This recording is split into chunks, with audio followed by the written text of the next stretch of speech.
Le groupe The Low Budget Men est né il y a maintenant 2 ans dans sa conformation actuelle, parce qu'il y a eu des modifications. Mais le groupe et la base solide qui est actuellement date de janvier 2012, la date où on s'est rencontrés parce que j'avais pour projet de faire un album.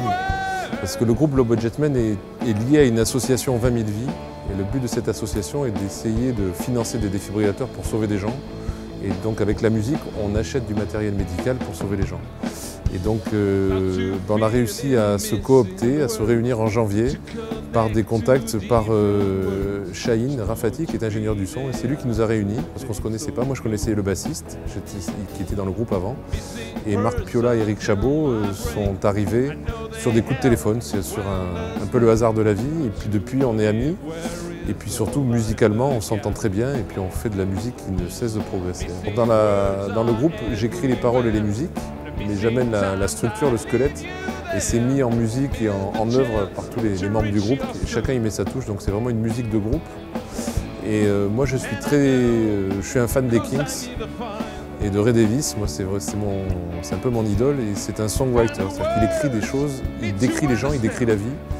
Et dans mes chansons, dans mes textes, j'essaie aussi de décrire ce que je vois autour de moi. Je suis médecin, moi je suis cardiologue, donc je ne suis pas musicien. Et donc j'ai la chance de pouvoir voir beaucoup d'horizons et d'être en relation avec beaucoup de gens toute la journée, de gens qui viennent d'horizons différents.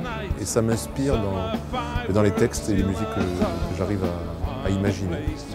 C'est notre premier album, Crossing Lives, qu'on a enregistré en février 2012, qui est sorti en mai 2012. Et depuis, on a fait plusieurs concerts, on a vendu pas mal de disques. Cet album a été élu album de l'année 2012 en Angleterre pour les groupes indépendants. On est coup de cœur sur plusieurs compagnies aériennes, on était coup de cœur Air France, on est diffusé dans le monde entier. On est coup de cœur sur la British Airways. On passe régulièrement à la BBC. Donc il y a une belle aventure avec cet album et on a plein de nouvelles chansons et on est en train d'imaginer le deuxième qui devrait être enregistré, je pense, d'ici quelques mois. C'est un groupe caritatif, il n'y a pas de bénéfices quand on joue.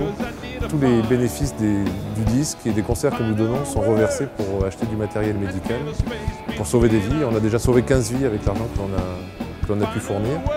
Et c'est pour ça que lorsque nous avons été contactés par un Max de Bruit, par ce beau projet qui est pour soigner des enfants, déjà, on ne peut pas dire non, et deux, surtout, on est très honorés d'être inclus dans cette histoire. Et je suis très fier d'y être.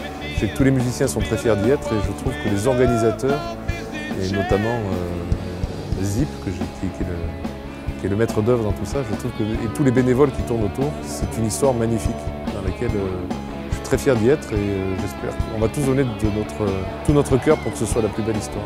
Et puis nous avons aussi le 12 juillet, où nous sommes sélectionnés pour le Jazz Festival, et on sera au Théâtre de Verdure. Donc on va être habitué des lieux cet été, mais c'est un endroit magique, on adore ça.